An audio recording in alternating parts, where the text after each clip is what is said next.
but I want you to start believing in yourself, create that big deal folder we talked about because you're amazing. And I don't care how far you feel like you've fallen from grace. Hello and welcome to the Stroke It podcast. I'm Jenny Townsend, your host. Thank you for joining me. I'm so excited for you to be inspired to live your life fully, to take ownership of your time, your schedule, and your life, but most importantly, learn and grow and develop personally and professionally. Myself and others are going to share life lessons that we've learned through leadership, through heartache, through pain, through struggles, and we'll be sharing some success stories with you as well. Super eager for you to dive in, learn, and grow. And once again, just take ownership of your life today. Hello, and welcome to the Stroke It podcast. Jenny Townsend, your host. I'm so excited about today's conversation.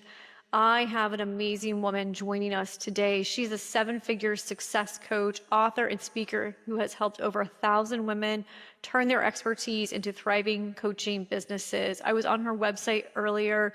She is a powerhouse. She has so much value to add.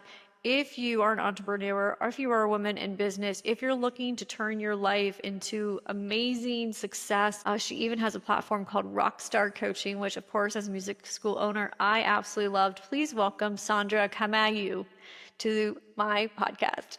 Thank you so much, Jenny. Oh my gosh, thank you so much for having me on your podcast. I'm super excited to be here. Well, I'm excited too. So I'm really excited for you to share with us the 1 million text concept you have, your Limitless Blueprint, your 5 pillars method. I feel like I'm going to learn so much from you today. But before we get into all the goodness, please share our listeners with where are you located, what season of life are you in, and what can we expect to learn from you today? Currently in the Gambia, which is in Africa.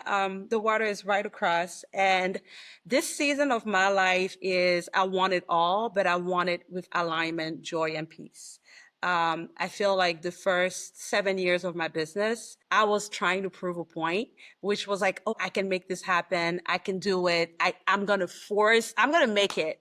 And after that, it feels pretty empty. And you ask yourself, what else? Like, what else? And that's one of the reasons I love your podcast, because you talk about like love and the other things that I feel like on my dying bed, I'm going to ask myself, right? Like, did I experience love? How did I show love? How did I show up? And so that's the season I'm in my life right now. And I'm super excited for us to talk business, but also relationship and how we can have it all as women. So, well, I love that because I am a business owner in the first, 3, 5, 6, 7 years of my business. It was like complete focus, and like even the first 3, which is how I ended up with this whole Stroke It concept. I was so focused on that business, those goals, and proving to everyone that I could do it because I opened up a music school and I'm not a musician, I'm not an educator, and I'm not a parent. So of course everybody doubted me and I had so much to prove. And when it came to it, the only thing I had to do was prove to myself that I could do it. And so I'm looking forward to learning from you. So I love starting the podcast with talking about the different love languages and how were you exposed to love languages and when? that's interesting because when I was filling out the form, I asked my husband. So I've been married for 17 years. And so I asked my husband, I said, what do you think my love language is? Because literally, it's not necessarily how I think of love. And so he told me gift. He was like, I think your love language is gifts. And so I took the quiz. I was like, I think it's gifts. And that's because I just don't necessarily always think of love in terms of like languages. And that might be, I'm sorry if that's completely off. And in the way that like people talk about it. But for me, I think depending on what season you are in life, love looks differently. So I put gift, but in all honesty, for me, love is, are you dependable? Are you a person of your word? Like, that's what I was telling, like, the most sexy thing about my husband to me is that I don't have to wonder where he's going to be at 7 o'clock. I don't have to wonder whether or not he's going to handle the kids. Like, to me, love is now just like, are you a person of your word? Can I count on you? Are you safe? Do you create safe places? And it doesn't necessarily fit into the 5 love languages. So I'm sorry to disappoint the people listening, No, but yeah, no, I just it's feel perfect. different And I think it's about, important that we share that. yeah. But I'll take a good gift, a good intentional gift. It's the intentionality behind it for me versus necessarily getting the gift. It's you remembering that I love tea, and instead of getting me like a Starbucks gift card, you get me a gift card from a tea shop. like that to me, that's the part about the gifting that I care the most about. And that means a lot because you thought of me specifically. It's very personal, it's very intentional as well. Well, thank you for sharing that. And there's no perfect answer. Every answer is educational for all of us. And some of the individuals will align with your answer more than they will with other answers. So thank you for sharing that. So, all right. So you have quite a business. You have quite the dreams. You have accomplished a lot. I know that your work is really getting women to step into their power, silence the self-doubt, create financial freedom without burnout. And a lot of times the work that we do is based on the work that we had to do for ourselves. So I would love to learn a little bit about that journey and about yourself and how you got to where you are, whether it's, talking about your career, talking about appreciation and self-gifting and loving. Okay, so I'm from Cameroon, which is in Africa. And I think maybe that's why love languages are like, my dad used to be like, of course I love you. I'm paying for your school fees, right? Like it was very much like action oriented was love. And so when I moved to the US, I had a lot to prove. I wanted to prove that my dad's dreams and his sacrifices were not in vain. And so I carried that with me. He wanted me to be a medical doctor. So for anybody watching who's from an immigrant family, they will resonate with this. Like there's a path and it's not necessarily your path. It's like the family plan. What is the family plan for Sandra? And he wanted me to be a medical doctor. And I just knew I couldn't. I don't know why. I just knew like that wasn't my path, but I didn't know what my path was. And that was like, I think I could have, if I had committed a crime and gone to jail, it would have been better than me telling my father I wasn't going to be a doctor. So that's how bad it was. We didn't talk for about 10 years. They took down all of my pictures. Like it was like there was a death in the family. And so I learned to hide. I learned to feel ashamed of like trusting my intuition. And my thing in my 20s was I've already disappointed my family. Let me make no more noise. Like maybe if I'm silent, if I just play by the rules, if I just fit in a box because the box he had for me, I didn't fit in. So let me just find a little box. I don't want a big box now. Okay. I want a small box, make it as small as possible. Let me not be loud. I couldn't wear red lipstick. Like I was invisible. The idea of being on your podcast when I was in my 20s, like, no, we're not doing that because we've already failed and we've already disappointed. Let's just lay down, right? And so I was hiding in plain sight, but I couldn't fully hide in plain sight because there was a calling. I felt like there was something in me when somebody told me, if Jenny had come and said, oh, I want to start a music school. Oh, we're starting a music school, all right? Like, what do we need to do? Where are we going? Jenny, you can't quit on yourself. Like, I had so much energy for all the people in my life. And I always felt so disappointed because like at some point, Jenny might decide she doesn't want to start a music school. She wants to start something. I'm like, we can't give up. Like we have to do this and follow through. So I was hiding in other people's purpose and other people's dreams, never having the courage to stand in my own power and in my own dream. So I used to laugh that I was the CEO of the hiding club. And when I turned 30, I had 2 kids at the time. And I realized like nobody was going to come and save me. I don't know what happened. I don't know. I turned 30. I was like, oh, I guess it doesn't matter how miserable or how little I make my life. My father is not coming to save me. It's almost like I was thinking, I don't ever want to be so successful that I'm beyond his saving or beyond him coming to like be like, oh, it's kind of twisted when I think about it, right? Like it doesn't make logical sense, but I was waiting for him to come and save me and see me and say, Sandra, I see greatness in you. You can do this. But if I already made it, he won't do that. And so I was holding back. And so in my 30s, I said, F that.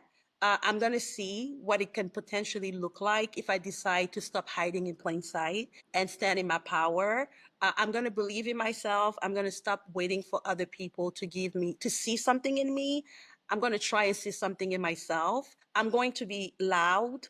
I'm going to be quiet, but confident. I'm going to allow myself to be a great mom, but who might miss a soccer game because I'm working on my business. I'm going to allow myself to be able to be multiple things and figure out who I am in the midst of it all. And so I decided to launch my business at that time. I had tried a few businesses while hiding. I learned that you can't do that. Like either be all in or be all out. And so that was the beginning of that journey for me to see what could be possible for someone like me who failed sixth grade, who fully disappointed her father, who was denied a $15 raise while she was hiding that she was pregnant because she was thinking like, if I hide I'm pregnant, maybe they will give me a promotion. And they still didn't give me a promotion, who got a master's degree, followed the path, and yet still felt unfulfilled and finally decided to say, F all of that. If I'm going to go down, let me go down being fully myself and see what that could look like. And so many years later, many lives being impacted later, many failures and learning, here we are now as a coach who has helped a lot of people and is hoping to continue to do that for the rest of my life. So that's a little bit of a background. Well, I love it. And thank you for being so honest and so vulnerable as well. And for like owning those decisions. Cause I do know that we can, as children, and I own a child-based business. So I see this all the time where parents already have a plan for their child. They're not asking their child, what is it that you're passionate about? What is it that you want to do? The parents have already made a decision what this child is going to go to. Even so much so as like what middle school they're going to go to. I just ran into a woman the other day, and her daughter really wants to go to a performing arts school, but her mom thinks she needs to go to the other school, which the other school, I would say for connections and for a lot of other reasons, is a great decision. And they do have a music program there, but not allowing her to go and do what she really wants to do, to where she's really happy, to where she has the confidence and she has the friends, that's going to help her, I think, overcome a lot of social anxiety, a lot of mental health issues and things like that. And so, sometimes we do just need to say, I want to do what I want to do, no matter whatever other expectations or someone else's plan for us. So I'm sorry it took you to your 30 to do that, but I'm glad that you did, and I'm glad you're here to share all that wisdom. So let's talk a little bit about how you learned about self-appreciation and how that's been a game changer for you and how that comes with building confidence and emotional resilience. I'm still learning that. I think as a type A person who I grew up with my dad. So very much masculine energy, very much like, okay, good. You had a 3.7. What happened to 4.0? Like very much like, what's next? What we doing? Okay, did you die? No, you didn't. So why are you still crying? Let's go. Kind of energy. I think it's good in a way, because without that, I wouldn't be here. But it's the flip side of that is you never really take time to appreciate the accomplishment, right? And so to me, self-appreciation requires you giving yourself grace, you seeing yourself and your accomplishment. And I think that's something I'm working through, is that piece of telling myself it's okay, that it's okay to not have the next thing and the next mountain we want to climb, and to even take the time to recognize all that we've done already is a practice that I have to put in place. And so I have something that I call the pretty big deal folder, where I put up things like big or small, like, oh, Sandra, you did 10,000 steps today. We might finally lose weight. Let's go.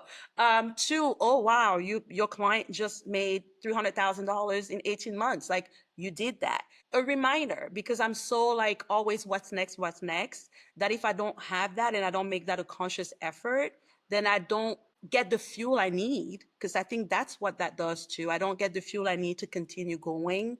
And I don't rest in what I've already accomplished. And sometimes I have to remind myself that even if I don't do anything else, if I said, you know what, forget it, I'm done. Even if I do nothing else, I've done enough, right? That gives me a lot of peace, knowing that I don't have to continuously always, because there's always, as a business owner, you know this, there's not a goalpost. Like, you make this amount of money, you're like, oh, let me hire new staff. And now we go back, and now we go back. So there's never really a place of like, it's not like a job where you can say, well, everybody else in my position makes $150,000. I did that, I'm good. Let me rest. You don't have that as a business owner. So you can continue going and going and going. And so when it's enough, or when it's good, it's something that I feel like we have to create for ourselves. And it cannot be external. Like, it can't be, oh, because I hit this amount of money. It almost has to be internal. Like, what are your values? Being a good person. Am I showing up?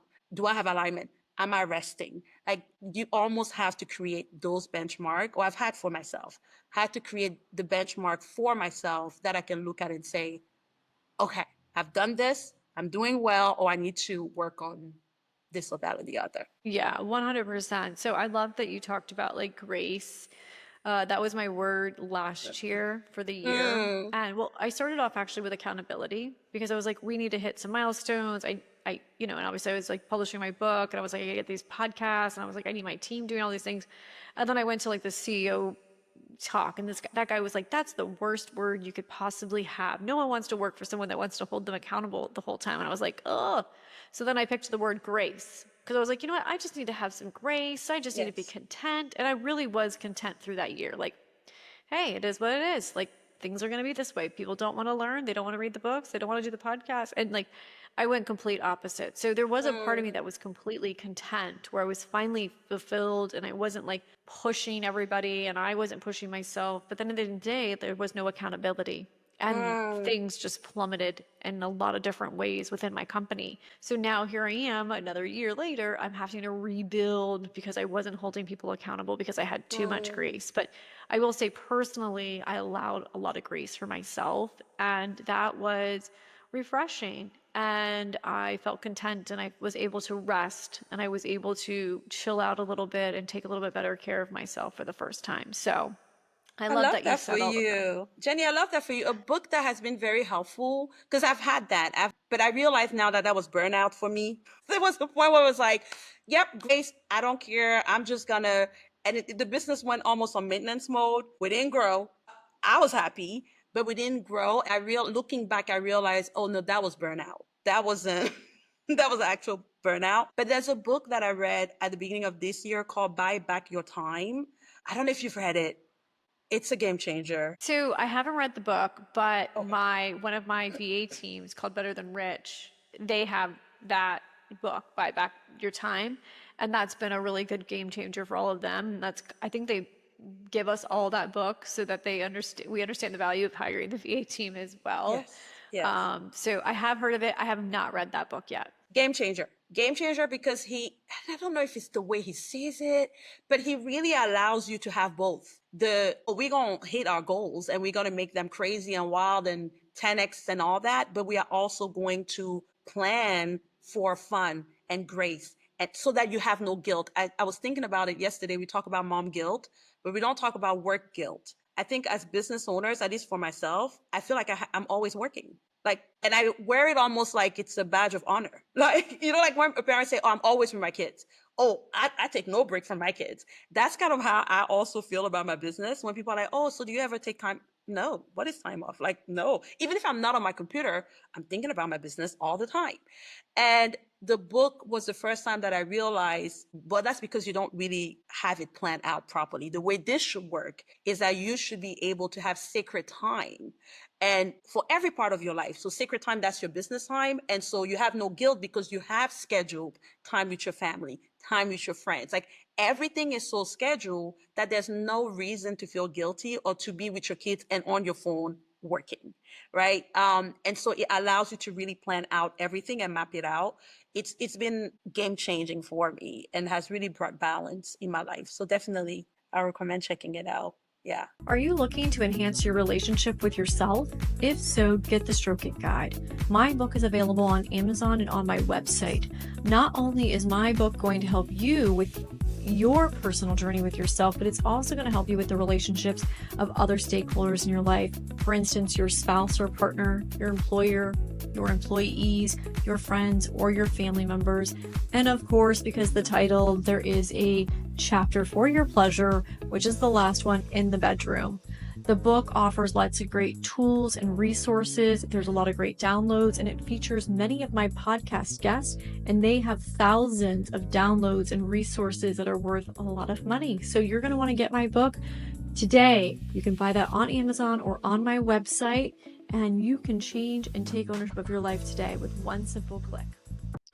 So I love what you were just talking about. And I know that we're going to be moving into the next topic, which is friends and family. And I know so much of what you're talking about is gifting. And one of the ways that you love to show appreciation to people is to gift them certain things and with an intention and very specific. So if you're going to order them coffee or you want to get them a gift certificate, maybe order the coffee the way they like it. We do a get to know me form when we hire people, and I'll talk a little bit about that when we get to the employers. But maybe one of the gifts that people could buy each other would be that book, Buy Back Your Time. That would be so amazing. Like I love a good like I love a good book as a gift. I feel like you can never go wrong. Never. Because it's a nice way of like saying you need help without necessarily saying you need help, but in a way that can change somebody's life. So I love giving a good book.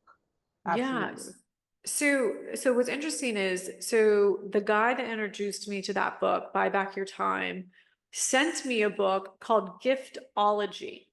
And I don't know if you've heard of that book, but basically I just started reading and it's all about how buying gifts for people is like going the extra mile. So it's really great for sales. It's really great for relationships, and having something really personal or specific, or, it just makes people feel like, wow, that was worth my time, or I made an impact on this person, where it's very memorable, where those relationships become closer or more connected at a faster rate than something that you have to work on for years and years and years. So let's talk about how this has helped you with your business and with relationships, and even like with close friends and family.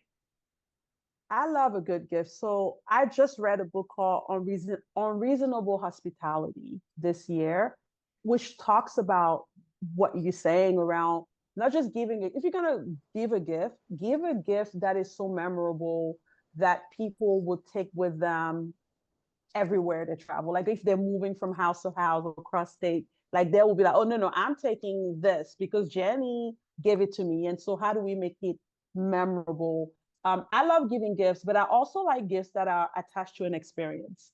So I'm known to throw the most amazing surprises, like surprise parties. Or one of the things I did for my husband for one of his birthday was surprising him with a trip. He had no idea. So he came home. We lived in Texas at the time, came home from work. And I was like, well, you should call off work tomorrow because we're traveling somewhere at 7 a.m. And so, and even the way I told him was with a scavenger hunt around the house. So he had to like find clues and everything. And one of the clues was my mom. So she had to come from Maryland to Texas because who was going to watch the children? So he opened the door and she's there. He's like, what's going on? And so I take him to the airport. He doesn't know where we're going. We fly into Baltimore because our flight was from Baltimore to Martinique. And then he sees a bunch of his friends. He still had no idea where we're going. And he's freaking out. He's like, what are you guys doing here? What's going on? Had no idea where we're going until we walked to our gate and everything was taken care of. But like the way I travel is very different than the way my husband travels. He's a party guy. He wants to be. So I think part of gifting for me is not gifting it in a way that I would like it, but really thinking about this person. A nice birthday trip for me is just me, a solo trip. For him, that's a nightmare. If I had said, let's just you and I go on a trip, oh, day two, he's gonna be like, oh, can we go home? But his friends are there and they get to party, and that was super memorable and so time consuming. When I tell you, so time consuming to put together, but he still talks about it till today. And so I totally agree that a good gift will turn a stranger into a friend faster than anything else. Because first of all, who does it? Most time people are doing it because they want something in return. And so to do it in a way that's so selfless, people remember it forever. So I'm all for like an experience tied with a gift. 100%. So I don't have children, but if I was pregnant, I would probably feel like really fat, ugly, and all the things, like when you're breastfeeding and you just gave birth and all that stuff. So for baby showers, I always buy really nice pajama sets from So Much, and they're the button downs, so they can do the breastfeeding. So I always do that. Those are expensive too, right? They are.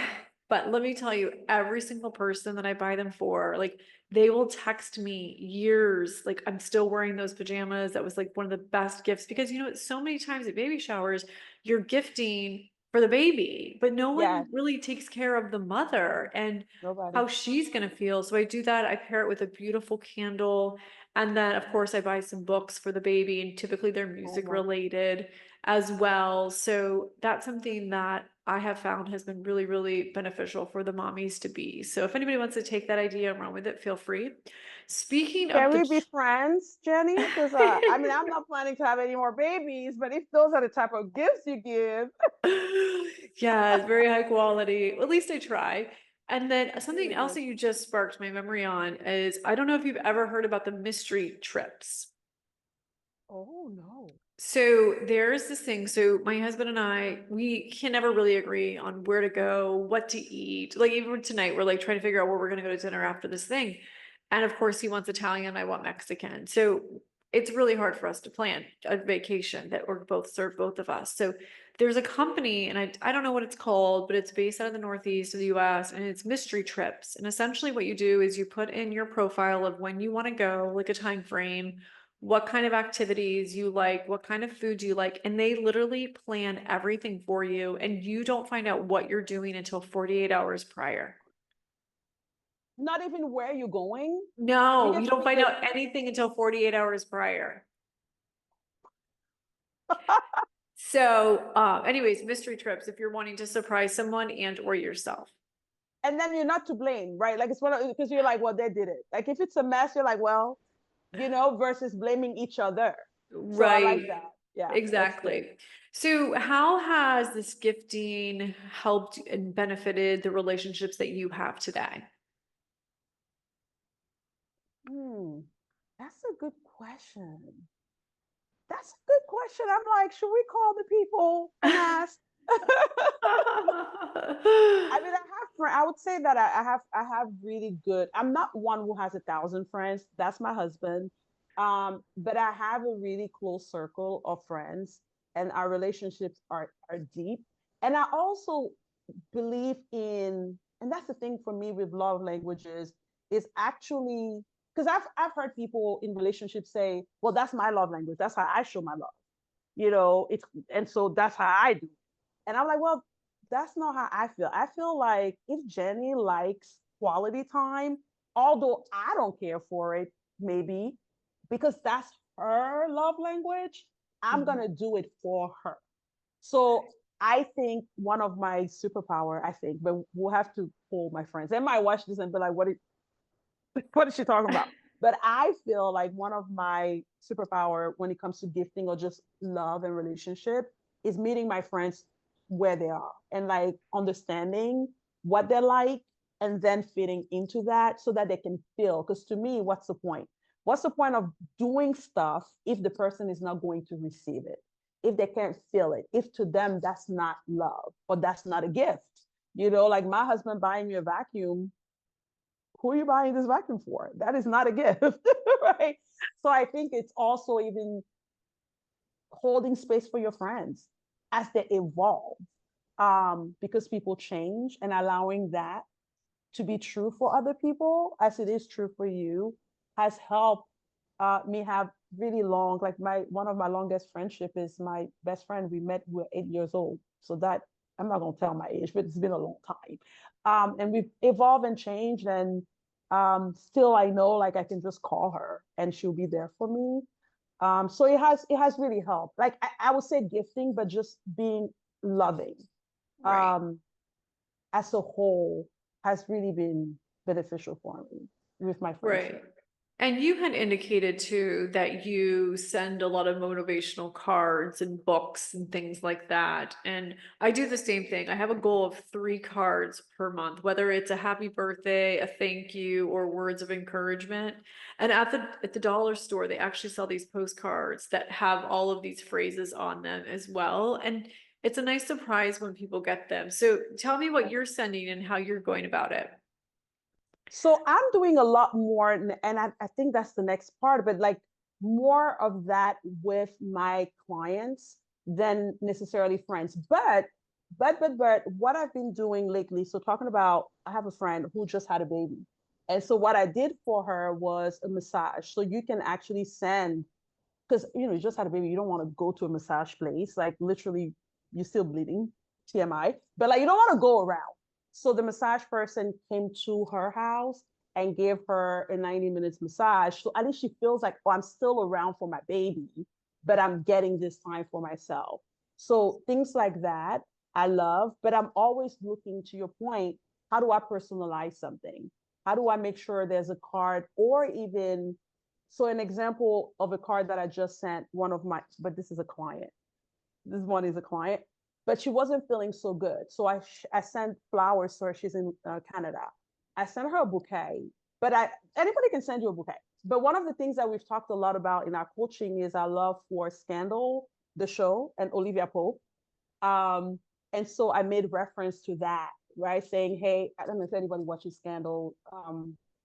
She calls her team gladiators. And so I said to her, hey, even the strongest gladiator also needs time off, right? Get some rest. And so that was the card attached to the flower. And she posted it all over social media, did a whole live about it, like not just the flower, but the card as well. And that's really the power, right? I think of going the extra mile where people feel like, oh, it's not your assistant that sent it.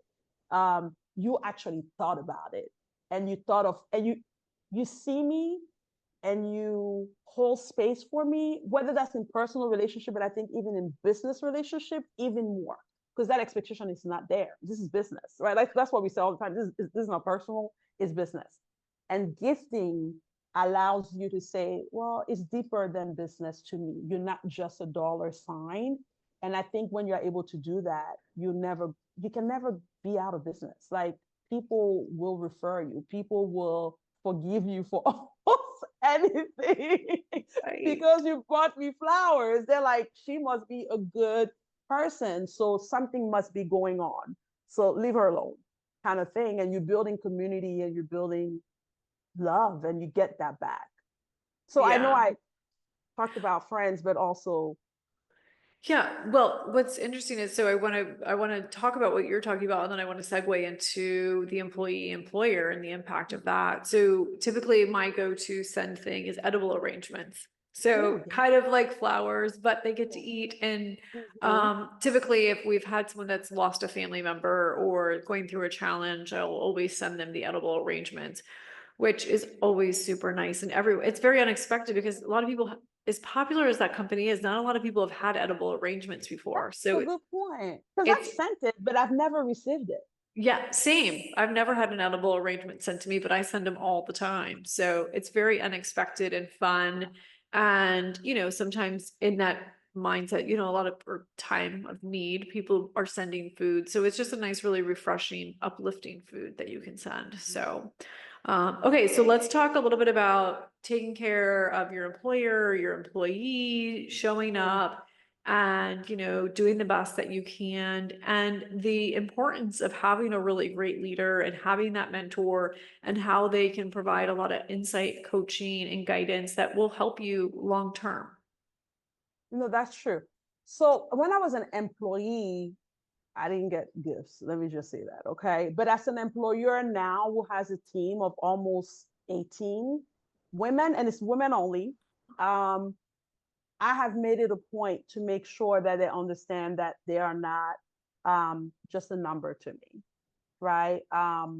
That I see them, and I don't know, maybe it's my upbringing, maybe it's failing sixth grade, or maybe feeling invisible for 30 years. Or it's just one of my strengths to see people and see their strength. So I do it as a gift. And I want to talk about I do it with gifts and bonuses, but also I want to talk about one more thing, which is I also give people the gift of expectation. So that's a little bit different than what we've been talking about. When I was younger, I felt like my dad had too many expectations on me, and that his expectations were too high. Like he thought I could be this doctor, and he thought I could do anything, and it felt like pressure. Now in my almost 40s, I understand that it's a gift. That if somebody is hard on you and has expectation of you, it's because they see your potential. And I want to make sure that for every employee I have, that I give them the gift of expectation. Meaning, I see you not as who you are today, which is what I do with my clients. I see you not as who you are today. I see you at your full potential. And I'm going to treat you according to your full potential. So we have a joke at my company that you come in with one title, and I'm going to try a bunch of different titles on you until we find the one that fits. And it's never going to be the title you came in. So at my company, we never say, oh, it's not my job. It's not my job description. I don't care what, like, we're here to move the needle. And you don't even know what your job, like, you don't even know yet. Because a lot of the women that I hire are just starting out their career. And I'm like, don't box yourself in because you don't know yet. So I give you the gift of expectation, freedom to figure out who you are. So mindset stuff. But in terms of tangible, I'm always on the lookout for how I can surprise and delight my customers, my friends, and my staff. So I've had a lot of things happening with my staff where one got into a car accident, another one had a surgery. And so we've gone above and beyond, like things like going to visit her in her home, right? She's like, you don't have to come, you don't have to come. We still went. Creating a care basket based on who they are and what we know of them. That's really important to me. Don't just go bring, no, like, what is she into? Like, and we've spent, so my virtual assistant at this point should just be the gift whisperer, right? Because we will go on your social media. And what I've told her, I'm like, do what we do when we have a new boyfriend. I want you to like find information.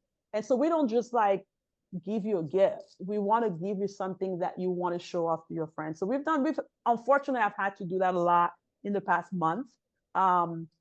And even things like, so we gave the initial gift, but then they're still not back to work. I think that was 2 days ago, sending food. It was just like, let's order them food. And she was like, again, another gift.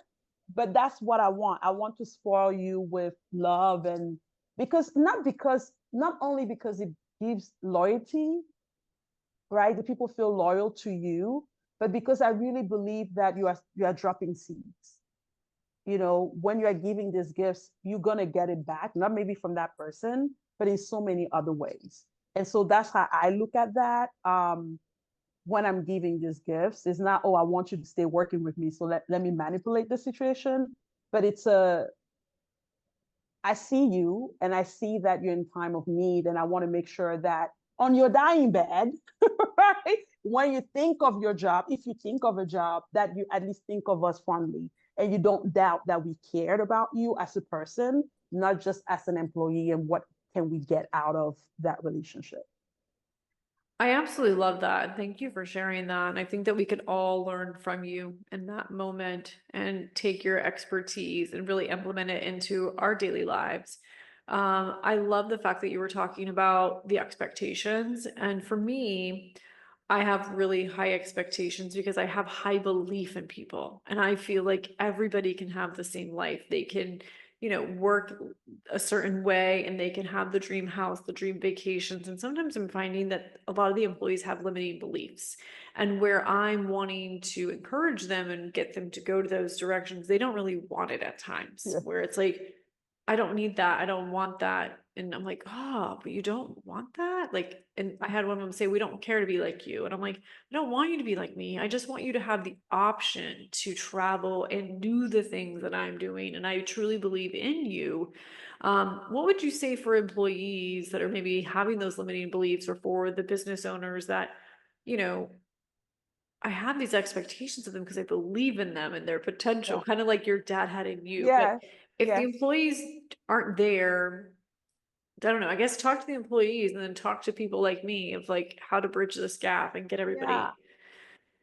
That's a good question. So so what I do is when I hire somebody, I tell them, I don't expect you to work for me forever.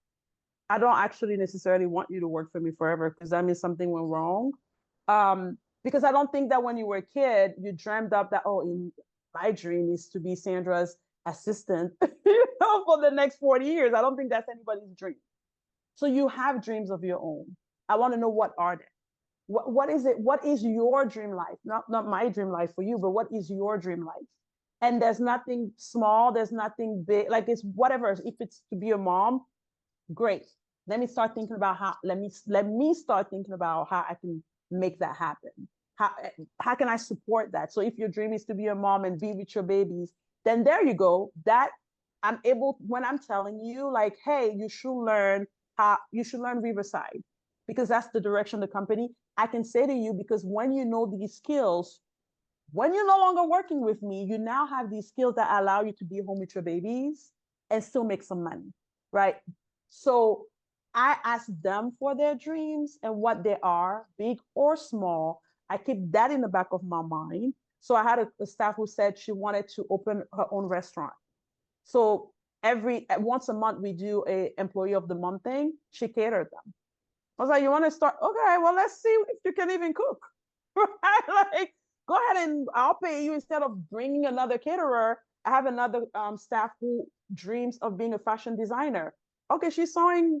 Like, I'm like, who do I know that I can connect you with in my circle that's already doing that? So I'm motivating you with your dreams. And for some people, it's traveling. For others, it's retiring their husband. For others, it's whatever it is. And when I know what your motivation is, and tell you it's safe, because a lot of people, to be honest with you, they're not going to tell you their dream because they're like, she's going to think I'm going to leave. And so really saying like, I don't expect you. Like some people come in your life for a lifetime, some people for a season. And I really don't expect the majority of my employees to be with me in the next 30 years at all. So how do I support you to get ready for whatever is next for you is how I approach it. I don't know. Yeah. Hopefully that helps. Yeah, no, I love approaching it with, I don't expect you to be here. I know that this is a stepping stone, and kind of having that conversation first and foremost with them, where they're able to really share their hopes and their dreams as well.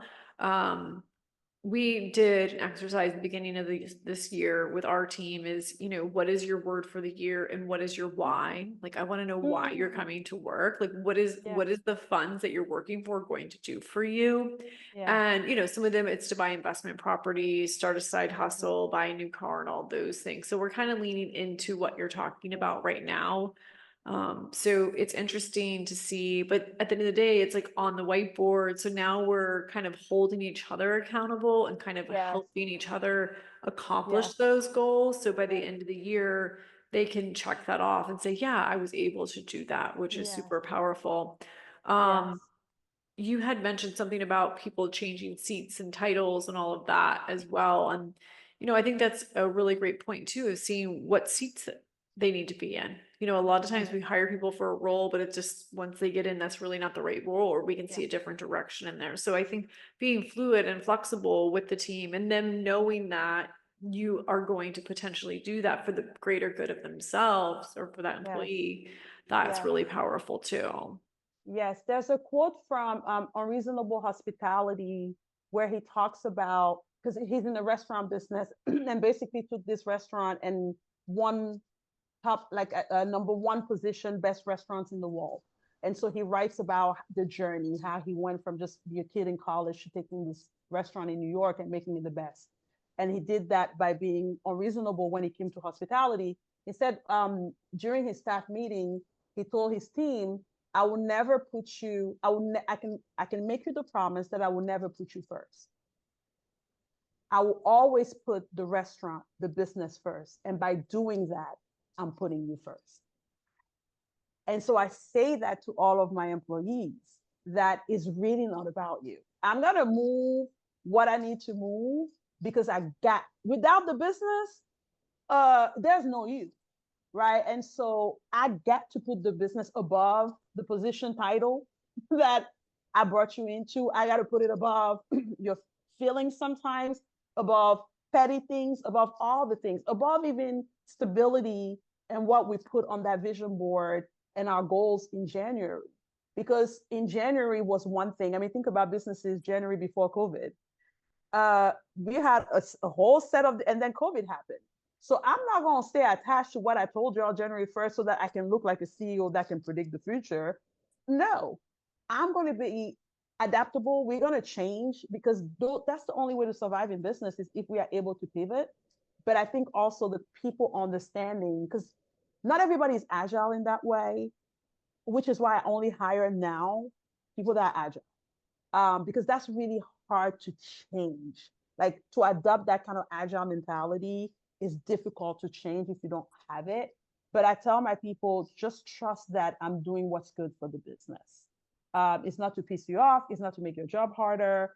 It's, I can see things that maybe you don't see. And sometimes I might not even have the time to come and sit back and say, well, here's why we are moving from this platform. Like I may not have the time to do that in real time, but you got to have a level of trust that if I'm changing direction, is because there's a need for it. And I need you to trust me. But back to your point, people are more willing to trust you when they feel like you see them. And I think there are a lot of people that work at jobs that don't feel, whether because they're women, whether it's because of their race, whether it's whatever the reason is, they don't always feel like they are seen.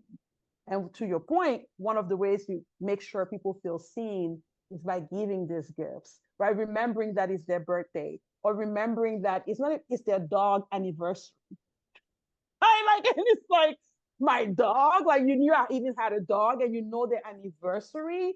But how easy is that? They're probably talking about their dog on social media. So it's not that it's hard to find this information to delight your people, is that it just has to be a conscious thing. But I find that people are more trusting of the leader that they feel knows them and have them in mind. And gifting, to your point, Jenny, does that in such a powerful way. Yeah, I love that. I love everything that you just said. Thank you for that as well. So you had mentioned that you have like a VA, which is like just the gifter. So if there's people like myself out there, we're running a business, we have a podcast, we launch a book, we're doing all the things, or maybe we just want our employees to be taken care of, but we don't have the time or the capacity to do this. How do we implement a system like that? The buy back your time is like, so I just hired a personal assistant right after I read the book, and I read the book in January. I didn't have a personal assistant before, and so I had to do all that stuff, and that wasn't always top of mind. Having a personal assistant has been a game changer. I'll tell anybody, get one if you can afford one, and even if you don't think you can afford one, get one. Like, get the book first, because in the book he really explains to you that you cannot not have one. And to me, a personal assistant is different than a virtual assistant. I've had both. I think of a personal assistant as like my second brain, my second personal brain, not the brain of the business. No, like Jenny, like who is taking care of you? Who is planning your trips? Who is like, they're coming in. She said she wanted Mexican food and he said he wanted Italian food. What do you have that's similar so they don't, like, who is, to me, that's what a personal assistant does versus a virtual assistant. But hiring one was really, really helpful, but you don't need one to do it. It just needs to become like a priority if you decide to prioritize that. It doesn't have to be expensive. I think sometimes people think it has to be expensive, and it's like farther from the truth. Because in the example of the anniversary of the person's dog, you drawing a picture and you have a music school, you having one, like writing a song for their dog with the dog's name. Are you kidding me? Like, they're probably crying, right? So a lot of the time we think it has to be this thing, but like I also think put your personality into it. I love books. That's why I send books, right? You are into music, and that's like, so it, like, to me, that's such a nice, like, you could create songs. Like, when we become BFF, I want songs. Okay, sounds good. Sounds good. I will have my team drum up a song for you for sure. Well, I think it's really powerful. So like I said, we have this get to know me form where we get all of these things done. And when my team was smaller, I used to do all the things, but now with a team of 30 something people, Ooh. so, Oh, yeah. you know, I have someone dedicated to do like the birthday signs and things like that. And so I think just because I have an executive assistant on my personal side of my life, she takes Okay, care of a good. lot of things for me, but I don't have that for the company. I mean, I have people that work there. But I think I'm going to implement where one person handles all of those gifts where Yes. it's really special. And, you know, Yes. Alyssa, who works for us, we have had different titles for her, and it was vibe manager at one point, and now she's our membership Ooh, director. vibe manager. I like that. I'm going to steal Yeah. that. So I think I'm going to just, you know, bring back the vibe manager so that she can do the gifting, because that's one thing that she really enjoys doing and she loves it. So it kind of fills her cup up too. Yes. So we're going to be really stepping up the game on that aspect. We did try this virtual program. It's like it's a app because I wanted to recognize everyone for their birthdays and for their Mhm, anniversaries. And I mhm. basically just put my credit card in. It sends them a gift certificate for their birthday. It sends them a gift certificate for their anniversary. And depending on how many people like and comment, then they get points and then they get gift certificates. And I was spending like, I don't know, like $500 or $600 on this, but it wasn't Wow. personal. No, that's what I was gonna say. So That's what I we was gonna stopped say. we It takes stopped doing time, it. it's time consuming, and buy back your time. No, unreasonable hospitality talks about you can make it almost a template. So what we've now started to have is we have a Google document with different awards because we send out awards to clients like, hey, it's been 4 years since you've been a full-time coach, for example. Here's a play call. You hit $300,000 in sales. Here's your. So now we have a list of awards already that we keep and we know. I now have a list of PJs, like customer, because again, like I can send a PJ, but like, what if it has your initial on it? That's special. And so we kind of, as we're going, creating these buckets of type of gifts so that we don't have to every time go back, almost like a preferred vendor list. Yeah, So it's 100%. kind of already that, and then it makes it a little bit easier as we go through and start thinking about gifts. I love it. I love it. So, well, I have enjoyed our conversation. I love your energy. If you ever come to Florida, please come visit me. Please, please, please. But as we wrap up today, I always want to ask our guests to give some final words of wisdom, something that would encourage our listeners to implement in their lives today, take action, take ownership, celebrate. What would be the one thing that you would encourage our listeners to do today?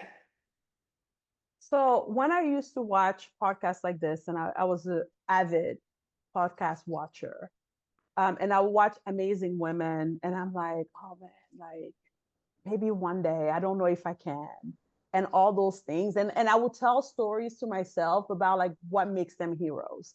Oh, Jenny doesn't have any problems. Like she lives in Florida and like, and she's always had a good life. And I will make up these stories to justify where I was, right? Because obviously Jenny cannot have the same background as I do, because then what does it say about me? And so I want to encourage everybody listening to us to know that, to not put us, at least don't put me on a pedestal, because I'm far from that. Like I said, I fell sixth grade. I was disowned for like 10 years by my father. I felt like a failure for all of my 20s. I was denied a 25 cents raise with a whole master degree, and I was only making $15 an hour. Um, like it goes on and on and on. And what changed for me was just making a decision, not a decision to be perfect, not a decision to be who I wasn't, but just a decision to see what could happen. That's it. What could potentially happen if I wore red lipstick? What could potentially happen if I decided to maybe write a book and maybe just write 30 minutes every single day? What could potentially happen if I registered a business? And in these, what could potentially happen? I ended up building a life beyond my wildest dream. And I ended up being in a place where a few years ago, my father looked at me and introduced me to a group of his friends and was saying, oh, you see that? You see my daughter? Or if you got a business, she's the one. Like she will turn your world around. The same father that disowned me. And so a lot of the time we are waiting for the people that don't believe in us to start believing in us before we do it. And I just want to remind you that the biggest sell you will always make is selling you on you. So I want you to sell yourself on you. It might have to be a daily thing. It might have to be an hour to hour thing, but I want you to start believing in yourself, create that big deal folder we talked about, because you're amazing. And I don't care how far you feel like you've fallen from grace. There's something special about you. There's something you can offer the world. You can change it starting today, and people may not notice it at first, but I promise you that if you keep going, at some point, the very people that laughed at you, didn't believe in you, will celebrate you. And if they don't, as long as you celebrate you and you believe in you, you can change the world. At a minimum, you can change your world. So I believe in you guys. And Jenny, thank you so much for having me. I loved every part of that. Thank you so much for inspiring us, inspiring me. And I feel like I have a song coming your way eventually.